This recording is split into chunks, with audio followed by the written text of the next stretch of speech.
कॅमेऱ्याचा प्रत्यक्ष वापर होण्याआधी, वापर सुरू करण्याआधी कॅमेऱ्यातली काही सेटिंग्ज अशी असतात की जी आपल्याला समजून घेणं गरजेचं असतं, त्यामध्ये योग्य ते बदल करणं गरजेचं असतं. असे जर बदल आपण नाही केले तर कदाचित नंतर असं लक्षात येईल की जेव्हा आपण एडिटिंग करायला बसतो तेव्हा काही गोष्टी आपल्या हातनं निसटून गेलेल्या आहेत. असं होऊ नये म्हणून या गोष्टी आधीपासून पाहण्याची गरज आहे. अशा कुठल्या महत्त्वाच्या गोष्टी आहेत त्या आपण या व्हिडिओमध्ये पाहू. पहिली महत्त्वाची गोष्ट आहे ती इमेज क्वालिटीची. आपल्या कॅमेऱ्यामध्ये दोन पद्धतीचे फाईल फॉर्मॅट्स आपल्याला रेकॉर्ड करता येतात. त्यातला पहिला जो आहे तो रॉ फाईल आणि दुसरा जो आहे तो जेपेग फाईल. रॉ फाईलमध्ये सुद्धा आपल्याकडे 3 प्रकार दिसतात. एक फुल रॉ आहे, त्यानंतर एम रॉ म्हणजे या रॉपेक्षा थोडासा आकाराने कमी असतात या, आणि एम रॉपेक्षाही लहान ज्या फाईल्स आहेत त्या as raw. Full raw file जी आहे ही आपल्याला कुठल्याही रॉ प्रोसेसिंग सॉफ्टवेअरमध्ये ओपन करता येते, पण एम रॉ आणि एस रॉबद्दल अशी खात्री देता येत नाही. त्यामुळे शक्यतो एम रॉ आणि एस रॉ याच्यापासून दूरच राहावे आणि फुल रॉचा वापर करावा. रॉ फाईल याचा अर्थ समजून घेणं गरजेचं आहे. रॉ फाईल याचा अर्थ आपण कॅमेरा जेव्हा वापरतो, जेव्हा आपण छायाचित्र क्लिक करतो त्या क्षणी जी माहिती मिळते आपल्याला कॅमेऱ्यामध्ये, जी डिजिटल माहिती मिळते, ही सर्व डिजिटल माहिती कॅमेऱ्यामध्ये डिजिटल माहिती म्हणूनच स्टोअर केली जाते. त्यापासून प्रत्यक्ष छायाचित्र तयार केलेलं नसतं. जेव्हा आपण कॉम्प्युटरवरती ही रॉ फाईल घेतो, जेव्हा रॉ डेव्हलपमेंट सॉफ्टवेअर जे असतं त्या सॉफ्टवेअरमध्ये आपण जेव्हा ही फाईल ओपन करतो तेव्हा त्यानंतर आपल्याला त्याच्यामध्ये व्हाईट बॅलन्स बदलता येतो, contrast, saturation, sharpening, noise reduction इत्यादी अनेक बदल आपण कॉम्प्युटरवरती आपल्या नजरेसमोर करू शकतो आणि त्यामुळं आपल्या क्रिएटिव्हिटीला या रॉ फाईलमुळं पूर्णपणे स्कोप मिळतो. जर आपल्याला एडिटिंग चांगल्या पद्धतीनं करायचं असेल तर रॉ फाईलशिवाय दुसरा पर्याय नाही. पण ज्या लोकांना एडिटिंगमध्ये फारसा रस नाही किंवा ज्यांना एडिटिंग करणं शक्य होत नाही आहे, ज्यांना वेळेअभावी एडिटिंग करणं शक्य नाही होणार, त्यांनी मात्र जेपेग या ऑप्शनचा वापर करावा. पण जेव्हा जेपेग या ऑप्शनचा वापर करतात तेव्हा त्यांनी सर्वात चांगल्या क्वालिटीची जी जेपेग आहे, ही पहिली जी खूण दिसते या खुणेचा वापर करून या इथली जी फाईल आहे ही फाईल त्यांनी निवडावी. याच्या खाली जसं आपण जाऊ हे एल एम असे जे प्रकार दिसतात, हळूहळू इमेज क्वालिटी आणि इमेजचा आकार इथं कमी कमी होत जातो आणि त्याच्यामध्ये जी काही बदल करण्याची क्षमता आहे, बदल होण्याची क्षमता जी आहे ती हळूहळू कमी कमी होत जाते. तेव्हा जर शक्य नसेल रॉ फाईल निवडणं तर सर्वात उत्तम क्वालिटीची जेपेग निवडणं गरजेचं आहे. त्यानंतरचं महत्त्वाचं सेटिंग आहे ते कलर स्पेस. याचं कलर स्पेस याचा अर्थ आपण जेव्हा छायाचित्र घेतो तेव्हा आपल्याला एडिटिंगमध्ये किती रंग एडिटिंगसाठी अवेलेबल आहेत, आपल्या त्या फाईलमध्ये किती रंग आहेत हे या कलर स्पेसवरनं ठरतं. या आपल्या कॅमेऱ्यामध्ये 2 पद्धतीचे कलर स्पेसेस अवेलेबल असतात. एक sRGB आहे आणि दुसरी Adobe RGB आहे. आणि याशिवाय जर आपण फोटोशॉपवरती एडिटिंग करत असू तर तिसरी आणखीन एक प्रो फोटो RGB नावाची कलर स्पेस आहे. या तिन्ही कलर स्पेसमध्ये काय फरक आहे ते आपण पुढच्या स्लाईडमध्ये बघूया.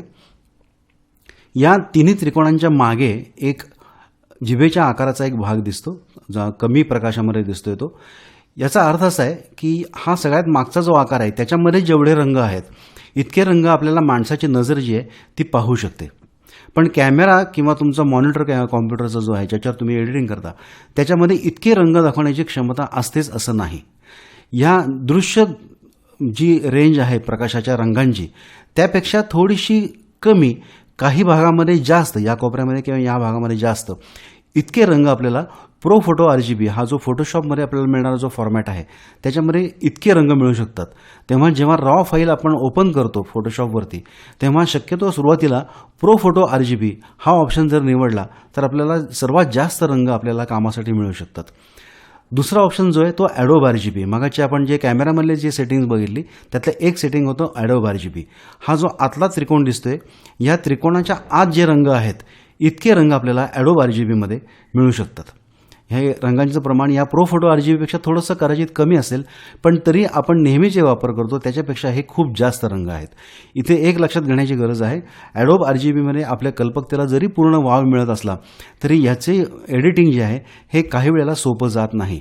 आपल्याला फोटोशॉपमध्ये याच्यामध्ये Adobe RGB मध्ये आपण काम करतो हे लक्षात ठेवायला लागतं आणि जेव्हा आपण इमेज फायनल करतो तेव्हा कदाचित आपल्या गरजेनुसार ती आपल्याला sRGB मध्ये बदलावी लागते, कन्व्हर्ट करावी लागते आणि ही कशी करायची याची आपल्याला पूर्णपणे तांत्रिक माहिती असण्याची गरज आहे. sRGB हा जो ऑप्शन आहे याच्यामध्ये हा सगळ्यात आतला जो त्रिकोण आहे हा त्रिकोण, या त्रिकोणामध्ये सर्वात कमी रंग आहेत. पण या SRGBचा फायदा असा की ही फाईल जी आहे, SRGBची फाईल जी आहे, ही SRGBच्या इमेजेस आपण इंटरनेटवरती सर्व ठिकाणी वापरतो किंवा आपल्याकडच्या लॅबोरेटरीजमध्ये जे प्रिंटिंग होतं ते बहुतांशी SRGB या फॉर्ममध्ये होतं. जर आपल्याला कॉम्प्युटरवरती काम करताना फारशी जर झंझट वाढवायचं नसेल तर SRGBमध्ये काम करणं योग्य. SRGBमध्ये जरी प्रोफोटो RGB आणि ॲडोब RGBपेक्षा रंग कमी असतील तरी आपल्या नेहमीच्या वापरासाठी हे रंग काही कमी असतात असं नाही, हे रंग पुरेसे असतात. त्यामुळं SRGB आपल्याला जर फार काम वाढवायचं नसेल तर, आणि आपल्याला जर पूर्ण कल्पकतेला वाव द्यायचा असेल तर ॲडोब RGB अशी आपल्याला कलर स्पेसची निवड करणं गरजेचं आहे. त्यानंतरचं सर्वात महत्त्वाचं सेटिंग जे आहे ते म्हणजे व्हाईट बॅलन्सचं. जर तुम्ही रॉ फाईल शूट करत असाल तर ह्या सेटिंगचा फारसा विचार करण्याची गरज नाही, कारण जेव्हा आपण कॉम्प्युटरवरती नंतर इमेज एडिट करतो तेव्हा व्हाईट बॅलन्स बदलणं अगदी सोपं असतं. पण जर आपण JPEG इमेज करत असू तर व्हाईट बॅलन्सचं जे आपण कॅमेऱ्यामध्ये सिलेक्ट केलेलं जे सेटिंग आहे हे सेटिंग त्या JPEG फाईलला कायमचं चिकटतं. तेव्हा इथं जर तुम्ही चुकीचा व्हाईट बॅलन्स निवडलात तर नंतर तो दुरुस्त करणं हे अवघड होऊन बसेल, आणि असं जेव्हा आपण करू तेव्हा त्या इमेजमध्ये क्वालिटी लॉस हा होतोच होतो. तेव्हा हे सेटिंग त्या दृष्टीने जास्त गरजेचं आहे. इथं समोरच्या स्क्रीनवरती ऑटो हे व्हाईट बॅलन्स सेटिंग निवडलेलं दिसते. बऱ्याचशा केसेसमध्ये हे ऑटो व्हाईट बॅलन्स सेटिंग जे आहे हे पुरेसं असतं, आणि नंतर जेव्हा आपण कॉम्प्युटरवरती रॉ फाईल घेतो तेव्हा त्याच्यामध्ये बारीक बारीक बदल करून योग्य तो व्हाईट बॅलन्स करणं शक्य असतं. जर आपण ऑटो व्हाईट बॅलन्स निवडत नसू तर हे पुढची जी प्रीसेट्स आहेत याच्यामध्ये हे डे लाईट आहे किंवा शेड आहे, क्लाउडी आहे, अशी बरीच सेटिंग्ज इथं दिलेली आहेत. त्यानंतर हे शेवटून दुसरं जे आहे हे कस्टम व्हाईट बॅलन्स आहे. हे काही ठराविक ठिकाणी, आता मी इन्फ्रारेड फोटोग्राफी करतो तिथं मला कस्टम व्हाईट बॅलन्सचा वापर करावा लागतो. आणि जर आपल्याला समोरच्या प्रकाशामध्ये जो रंग आहे या रंगाची जर अचूक माहिती असेल तर ही रंगाची माहिती जी आहे ही केल्विन टेम्परेचर याच्यामध्ये मोजली जाते. हे टेम्परेचर किती आहे जर आपल्याला अचूकपणे माहिती असेल तर मग शेवटचं हे जे के सेटिंग जे आहे हे के सेटिंग निवडणं सुद्धा शक्य आहे, करायला हरकत नाही. पण यासाठी मात्र तुम्हाला समोरच्या रंगामध्ये, समोरच्या प्रकाशामध्ये कोणता रंग नक्की आहे आणि त्याचं केल्विन टेम्परेचर किती आहे याची मात्र अचूक माहिती असणं गरजेचं आहे. त्यानंतरचं सेटिंग जे आहे हे पिक्चर स्टाईल. याच्यामध्ये या सगळ्या स्टाईल जरी कमी अधिक प्रमाणामध्ये फार मोठा फरक नसला तरी हे प्रिसेट्स आहेत. प्रत्येक या सेटिंगमध्ये कॉन्ट्रास्ट, सॅच्युरेशन, शार्पनिंग याच्यामध्ये कमी जास्त बदल करून ही वेगवेगळी सेटिंग्ज आपल्याला कॅनन कंपनीने दिलेली असतात. ही सगळी वापरली पाहिजेत असं नाही. आणि जर तुम्ही रॉ फाईल करत असाल तर याला फारसं महत्त्वही राहत नाही, कारण नंतर आपण यातल्या बऱ्याचशा गोष्टी कॉम्प्युटरवरती बदलतो. पण आपण जर JPEG करत असू तर त्याच्यामध्ये मात्र आपण ज्या पद्धतीचं काम करतोय त्या पद्धतीचं सेटिंग इथं निवडणं गरजेचं आहे. आणि इथे एक सूचना अशी आहे की जेव्हा आपण हे सेटिंग वापरतो तेव्हा शक्यतो कॉन्ट्रास्ट, सॅच्युरेशन आणि शार्पनिंग हे कमीत कमी लेवलला ठेवणं गरजेचं आहे, कारण हे नंतर कमी करणं मुश्किल असतं पण एडिटिंगच्या वेळेला हे वाढवणं नेहमीच शक्य असतं. त्यानंतरचं सेटिंग जे आहे ते ISO आपण जेव्हा जास्त वापरतो, जेव्हा इमेजमध्ये नॉईज जास्त असतो तेव्हा तो कमी किती प्रमाणात करायचा आहे आपल्या मूळ फाईलमध्येच हे ठरवण्याचं हे सेटिंग आहे. हे सुद्धा रॉ फाईल असेल तर आपल्याला नंतर बदलता येतं, पण JPEG फाईलमध्ये याचा विचार आधीच करणं गरजेचं आहे. जर तुमच्या इमेजमध्ये फारसा नॉईज येण्याची शक्यता नाही, जर तुम्ही काम दिवसाच्या चांगल्या प्रकाशामध्ये करत असाल तर अशा इमेजमध्ये नॉईज मुळात फारसा नसतो, तेव्हा तुम्ही ऑफ किंवा अतिशय लो हे सेटिंग ठेवायला हरकत नाही.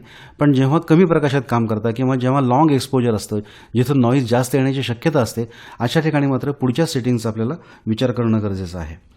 त्यानंतरचं महत्त्वाचं सेटिंग आहे ते हायलाईट टोन प्रायोरिटी. या सेटिंगचा फायदा असा आहे की बऱ्याच वेळेला जर प्रकाश कमी झाला, तुमची इमेज जर अंडर एक्सपोज झाली तर ती त्यातल्या शॅडोज जे आहेत या शॅडोज नंतर ओपन करणं शक्य असतं. त्यात थोडासा नॉईज येतो पण तरीसुद्धा त्यात दुरुस्ती करणं थोड्या प्रमाणात तरी शक्य आहे. पण जर हायलाईट तुमच्या जर बर्नआउट झाल्या, तुमच्या सेन्सरवरती जे पिक्सल्स आहेत त्याच्यावरती प्रकाश इतका जास्त पडला की त्याची क्षमता पूर्णपणे संपून गेली तर अशा इमेजमध्ये, अशा भागामध्ये नंतर दुरुस्ती करणं शक्य होत नाही. जेव्हा आपण हे सेटिंग एनेबल करतो, जेव्हा हे सेटिंग आपण हे निवडतो तेव्हा कॅमेरा असा प्रयत्न करतो की तुमच्या एक्सपोजरमध्ये शक्यतो कुठेही हायलाईट्स या पूर्णपणे ब्लोआउट होणार नाहीत आणि तुमची इमेज जी आहे ही नंतर एडिटिंगसाठी जेवढी शक्य तेवढी चांगली राहण्यासाठी कॅमेरा तुमचं सेटिंग करून देईल आणि तुमची इमेज चांगली राहील. आणि हे सर्वात महत्त्वाचं शेवटचं सेटिंग जे आहे ते म्हणजे हिस्टोग्रामचं. या इमेजमध्ये समोरच्या जो काही प्रकाश आहे तो प्रकाश पुरेसा आहे, पुरेसा नाही याची माहिती आपल्याला या उजवीकडे दिसणारे जे 2 ग्राफ्स आहेत या ग्राफच्या मदतीने मिळते. हा खालचा जो ग्राफ आहे हा वरच्या तिन्ही या ग्राफचे एकत्र झालेलं कॉम्बिनेशन आहे. इथं रेड, ग्रीन आणि ब्लू हे तिन्ही रंग वेगळे दिसतात आणि याच्यामध्ये ग्राफ दिसतात. या ग्राफचा अर्थ थोडक्यात असा असतो की तुमच्या इमेजमध्ये, तुमच्या सेन्सरवरती जे पिक्सल्स आहेत, त्या पिक्सलवरती किती प्रकाश पडलेला आहे, किती पिक्सल्स असे आहेत की ज्यांना अजिबातच प्रकाश मिळाला नाही आहे, किती पिक्सल्स असे आहेत की ज्यांना इतका प्रकाश मिळाला आहे की तिथं आता डिटेल्स काही शिल्लक नाही आहेत, आणि किती पिक्सल्स असे आहेत की ज्यांच्यावरती चांगला प्रकाश पडलेला आहे, त्यांच्यामध्ये चांगली माहिती आहे, ज्यांच्यामध्ये नंतरसुद्धा आपलं एडिटिंग करणं गरजेचं आहे. हा स्क्रीन इतक्या महत्त्वाचा आहे, आत्ताचं हे सेटिंग जे आहे हे इतकं महत्त्वाचं आहे की जेव्हा तुम्ही इमेज घेता, जेव्हा तुम्ही छायाचित्र घेता, तेव्हा या हिस्टोग्रामवरती एक नजर टाकावी. आपल्याकडे काही असे पिक्सल्स नाही आहेत ना की ज्यांना प्रकाश मिळालेलाच नाही आहे किंवा ज्यांच्यावरती खूप प्रकाश पडला आहे आणि ज्या पिक्सलचा नंतर काय आता उपयोग नाही, असे काही पिक्सल्स नाही आहेत याची खात्री करून घेण्यासाठी हा हिस्टोग्रामचा जो मेनू आहे हा अत्यंत महत्त्वाचा आहे. हा निवडणं गरजेचं आहे आणि छायाचित्र घेतल्यानंतर प्रत्येक वेळेला ह्या हिस्टोग्रामकडे एक नजर टाकणंही गरजेचं आहे. इतकी सेटिंग केल्यानंतर तुमचा कॅमेरा छायाचित्रणासाठी योग्य झाला असं म्हणता येईल आणि त्यानंतर जे तुमचं जे काम आहे हे तुम्हाला कॉम्प्युटरवरती एडिटिंग करणं तुम्हाला पुष्कळ सोपं जाऊ शकेल.